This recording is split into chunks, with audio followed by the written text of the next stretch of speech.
A very big idea was conceived in the quiet of Red Wharf Bay. In 1947, one visitor here came up with a notion that would change the world: of motoring. A vehicle dreamt up on this beach would kick-start the British car industry after the turmoil of war. Dick Strawbridge is going back in time. It's Easter 1947 and two brothers are on holiday here. They stop so one can draw a sketch in the sand of an idea he's been working on. It's for a novel vehicle. Starts off with a very conventional rear axle. There's two wheels here. The back wheels connect to a box that also drives the front axle. So, four-wheel drive. The concept was a cross between truck and tractor. Nobody knows what the original sketch looked like, and mine may be a bit ropey, but this is the basis of a utility vehicle that conquered the world. The Land Rover. The man who drew that blueprint on the Welsh sand dunes was chief designer at the Rover Car Company, Maurice Wilks.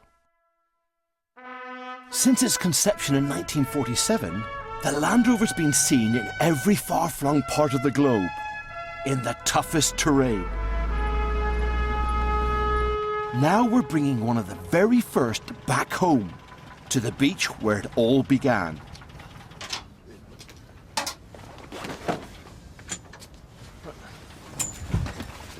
To understand the secrets of its success, we have to take the skin off and get down to the nuts and bolts to see what makes this tough guy tick. Ready? I'm stripping away the Land Rover's bodywork to reveal the design that Wilks sketched in the sand some 60 years ago. I could hardly have a better model to study. So how old is this vehicle? Which one is it? This is pre-production number 16. Prototype 16? Yeah. So there's only 15 older Land Rovers in this one? Yes. And you're letting us take it apart? Most modern cars need a fancy toolkit and plenty of time to strip down. Not this one. It's amazing. It's nearly taken apart.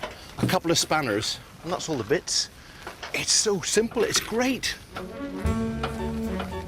Over 2 million Land Rovers have been sold worldwide. But when Maurice Wilks drew up his design, the plan was for a quick fix, a runabout, to get his business through the post-war slump. In 1947, Britain was almost bankrupt. Steel was in short supply. So the Land Rover's bodywork was made from aluminium. Just one of Wilks' many bright ideas. Testing the Land Rover was a family affair. Maurice Wilks came to the beach with his children to put the prototypes through their paces.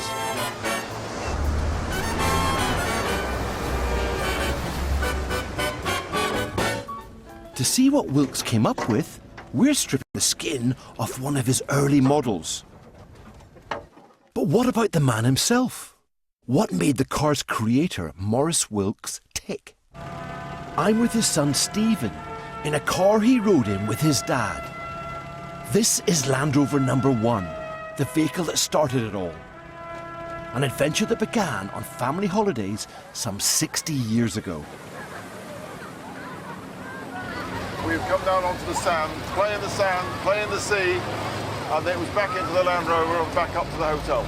Do you remember the trials? Yeah, well, it was over dunes, it was over hillocks, it was through wet ground, it was through the sea itself sometimes. Yeah. Oh yeah, it was smashing up everywhere. As a youngster growing up, it must have been a very exciting time with all these inventions and ideas. Yeah, well, Dan was always interested in something. You know, I mean, it might be astronomy, or it could be electrical things. But he really developed a vehicle that was useful for him. He felt there was a need to have a vehicle that would do more than just what a car would do. It would be a farmer's vehicle, as well as being something which would be useful for the more sort of general public. The first time the public saw the Land Rover was at the Amsterdam Motor Show in 1948. And it was a big hit. By 1959, 250,000 had been sold. At the peak of its popularity, over 50,000 Land Rovers a year were produced. Early on, canny Maurice Wilks had his sights set on the military market. By testing his new vehicle on the beach, he showed the British Army it could cope with desert conditions. During the trials, Maurice fine-tuned the Land Rover's design, stripping it back to basics, just as we've done with our early example. And here we go.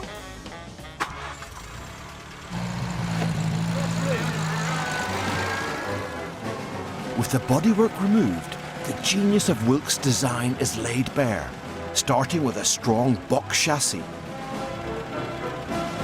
It gave the vehicle great stability over all terrain, and the chassis was complemented by another innovation, permanent four-wheel drive. Four-wheel drive means the power from the engine goes to all four wheels all the time, which means it's really difficult to get stuck.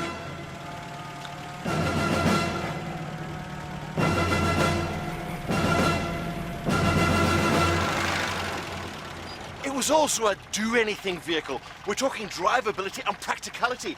Here we've got a powered takeoff, which means that farmers could drive agricultural machinery.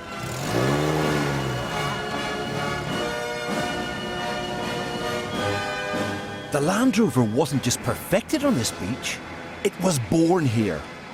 On the day in 1947 that Maurice Wilks drew his sketch in the sand.